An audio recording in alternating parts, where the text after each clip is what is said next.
amigos y amigas que están listos para entrarle al diálogo de viernes por la noche y hablar de los temas importantes de la semana. Me da mucho gusto saludar a Elisa Godínez, doctora en antropología y profesora de la UNAM.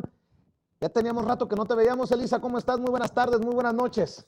Hola Vicente, qué gusto de verlos, de verte, estar de nuevo aquí con ustedes. Muchos saludos. Bueno, pues a dejar la víbora chillando también. Saludo a nuestra amiga analista política Camila Martínez. ¿Cómo estás, Cam? Muy buenas tardes, muy buenas noches. Hola Vicente, buenas noches, muy bien, muchas gracias. Saludos a ti, saludos a Elisa, que igual ya llevo un buen rato de no verla. Ándale, pues aquí se encuentran sin censura, eso es lo bueno. Y ya llegó también el maestro de maestros, el mejor flautista mexicano, don Horacio Franco, ahora asesor también cultural de la jefa de gobierno de la Ciudad de México. Flamante oportunidad, mi querido Horacio, ¿cómo estás? Te saludo con mucho gusto. Querido Vicente, queridas amigas, muchas gracias por esta oportunidad de nuevo de charlar contigo, con ustedes y con el público. Muchas gracias. Oigan, a ver, déjenme empezar con este tema que debo de admitir, me preocupa y me ocupa desde temprano. Esto que da a conocer Nancy Flores, nuestra colega de la revista Contralínea, que el INAI está investigando al presidente de la República por presuntamente revelar datos personales o privados prohibidos de Mexicanos contra la corrupción y la impunidad, y que les habían pedido a la revista Contralínea revelar sus fuentes que llevaron a documentar y presentar esta información en la mañanera. Han aclarado desde el INAI que no es obligación, pero sí me llama la atención que desde el INAI se hayan convertido en fiscales para investigar al presidente y que incluso sugieran a los periodistas, nos sugieran revelar nuestras fuentes. Me parece un muy lamentable precedente desde el INAI. ¿Tú qué piensas, Elisa? Vicente, a mí me parece que, bueno, el caso evidencia de manera muy clara los intereses de este organismo autónomo, entre comillas, ¿no? O sea, justamente lo que se comprueba es que estos organismos que, digamos, el público sabe que tienen esta historia en la que se consolidaron, sobre todo en los sexenios pasados, bajo un discurso, digamos, de que iban a ser imparciales, transparentes, que tenían precisamente que ser autónomos y todo esto, y que, bueno, que ahora con este suceso, que yo no recuerdo que hayan actuado igual en los sexenios pasados, ¿no? Pues revela precisamente, a mi juicio, los intereses que están detrás y que realmente mueven al menos a este instituto de manera muy clara. ¿A quién responde, digamos, esta exigencia de preguntarle a Contralínea o de cuestionarle a un medio de comunicación, ¿no? ¿Cuáles son sus fuentes? Con la intención, además, de estar haciendo o armando una investigación al presidente de la República. Nada es casualidad. No es casualidad que sea por este tema, específicamente el tema de que tanto Contralínea como el presidente han hablado y develado que Mexicanos contra la corrupción y la impunidad ha tenido financiamiento de la USAID, cosa que por lo demás no es ningún secreto. O sea, si uno va a la página de la USAID y busca en las temáticas que esta organización financia o apoya en México y en otros países, pero específicamente en México, si uno va a la página, lo que va a encontrar es que hay un informe que, por cierto, data de mayo del 2021, o sea, de este mayo, en donde dice la propia página de USAID que esta organización ha apoyado con 2.25 M, que yo me imagino que son millones de dólares, en un periodo de 2018 a 2021 a la organización llamada Mexicanos contra la Corrupción y la Impunidad en favor de pues, sus temas que son estos de acciones contra la corrupción, ¿no? Entonces, tampoco es que sea un secreto. Esa información es hasta cierto punto pública. Cualquiera puede entrar y verlo. Entonces, me parece un caso artificial, digamos, ¿no? O sea, no hay caso que perseguir ahí, que investigar en términos de transparencia, porque a mi juicio, yo no soy abogada, pero no se está yendo en contra de la libertad de nadie, ni de los datos personales de nadie, ni mucho menos, ¿no? Entonces, más bien habría que leerlo en el contexto de que, pues, Mexicanos contra la Corrupción y la Impunidad es uno de los tantos think tanks o centros de pensamiento que existen en México, que no solo se dedica, que puede ser muy respetable y loable, a la investigación de ciertos temas como la corrupción y demás, que bueno, que en los últimos años han sido muy importantes para develar lo que ha ocurrido en México en los últimos sexenios, sino que también se vuelven activistas, ¿no? Son estos centros de pensamiento que tienen a gente como María Amparo Casar, y que por supuesto Mexicanos contra la Corrupción, no hay que olvidar que está fundada por Claudio X González, ¿no? Pero bueno, el papel que tienen no es solamente un papel, digamos, de investigación, ¿no? Y de generar, digamos, conocimiento, sino sobre todo ser activistas que tienen, por supuesto, una línea, que tienen intereses y que, por supuesto, en el caso concreto de este sexenio, pues se han mostrado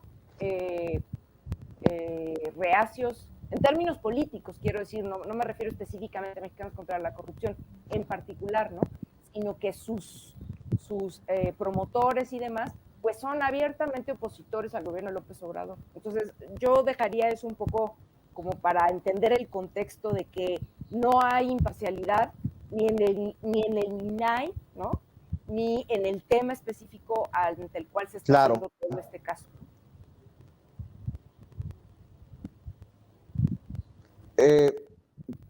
Fíjense, algo importante, Camila, de lo que menciona Elisa, tampoco es coincidencia que sea el INAI un organismo autónomo de los que tanto ha criticado el presidente Andrés Manuel López Obrador, el que esté en esta situación y en esta posición, ¿no?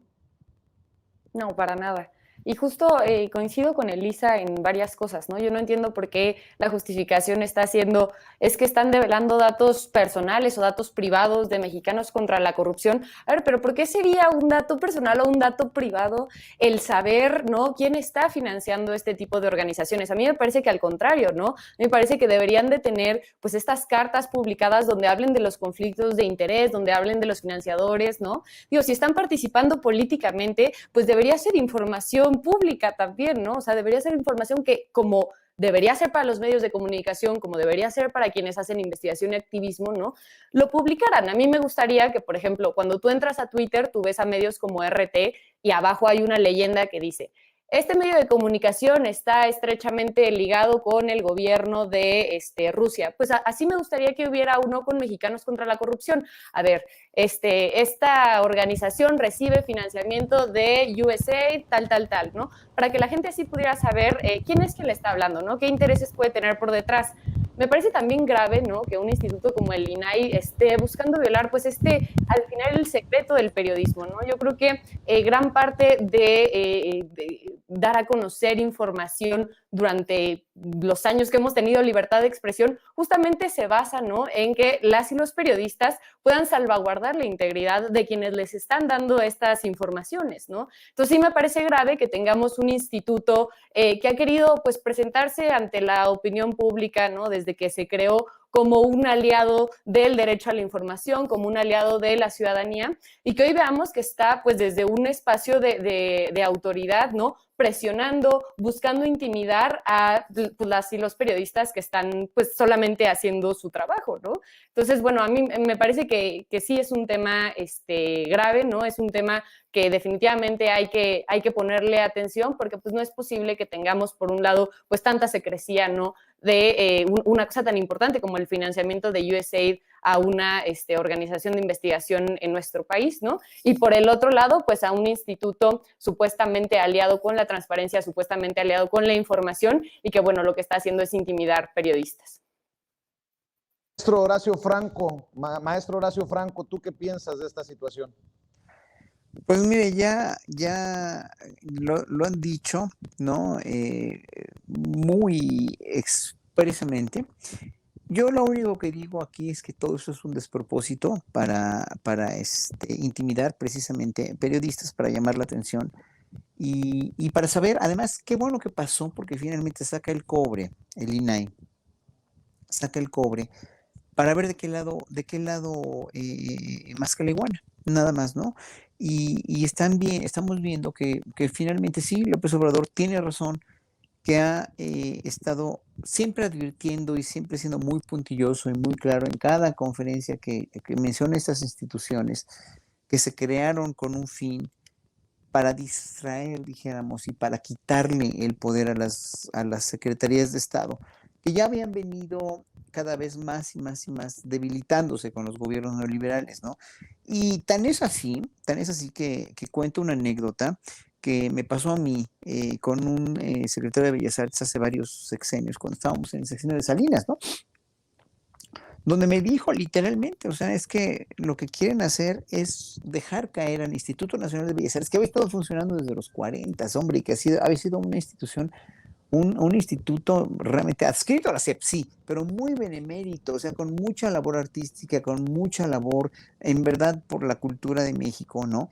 Pues ya me dijo, ya lo que quieren es desaparecer Bellas Artes, y bueno, vamos a crear el CONACULTA, ya creamos el CONACULTA para que el Consejo Nacional para la Cultura y las Artes sea algo así como el que rija toda la cultura ya y todas las artes, y lo hicieron bastante bien, pero también lo hicieron con un dejo de gastos de veras, en verdad, con un presupuesto y con un despilfarro de dinero tan grande que pues después, obviamente, ya hoy con la Secretaría de Cultura, bueno, esto ya se está regenerando de nuevo, ya la Secretaría de Cultura que se crea en cuestión, en el gobierno de Peña Nieto, porque Bellas Artes ya no podía, más bien ya había demasiada pugna y demasiado descontrol en el CONACULTA y tenía que pasar a ser una secretaría. Pero ejemplifico esto nada más para que vean que finalmente los gobiernos neoliberales, y con esto cierro, realmente lo que quisieron es desaparecer el poder, desaparecer el campo de acción, desaparecer la magnitud laboral, desaparecer los alcances de todas las secretarías de Estado, de la mayoría de las secretarías de Estado, creando estos aparatos o estos organismos paraestatales o como se llamen estas instituciones, para en un momento dado como un parapeto para finalmente para destruir la burocracia del país, que sí venía obviamente muy contaminada por una inercia priista de muchos años, ¿no? De 70 años, ¿no? Y en esa época pues de 50, pero en un momento dado lo que había que hacer es hacer una limpieza y una renovación y una regeneración como lo está haciendo ahorita el presidente López Obrador. Pero va a costar mucho trabajo. ¿Por qué? Porque estos no se dejan tan fácil. ¿Y por qué? Porque tienen, y se está viendo ahorita, ¿no? Otros intereses muy diferentes que los genuinos de la transparencia, o que los genuinos de la energía, o que los genuinos de la electricidad, o que los genuinos del petróleo, o que, etcétera, etcétera. Digo, ya los estamos viendo y ya vemos para quién trabaja. O sea, ahora sí que uno no sabe para quién trabaja, ya estamos viendo para quién trabajan ellos. Así es, precisamente me quedo contigo, maestro, porque te vi en una fotografía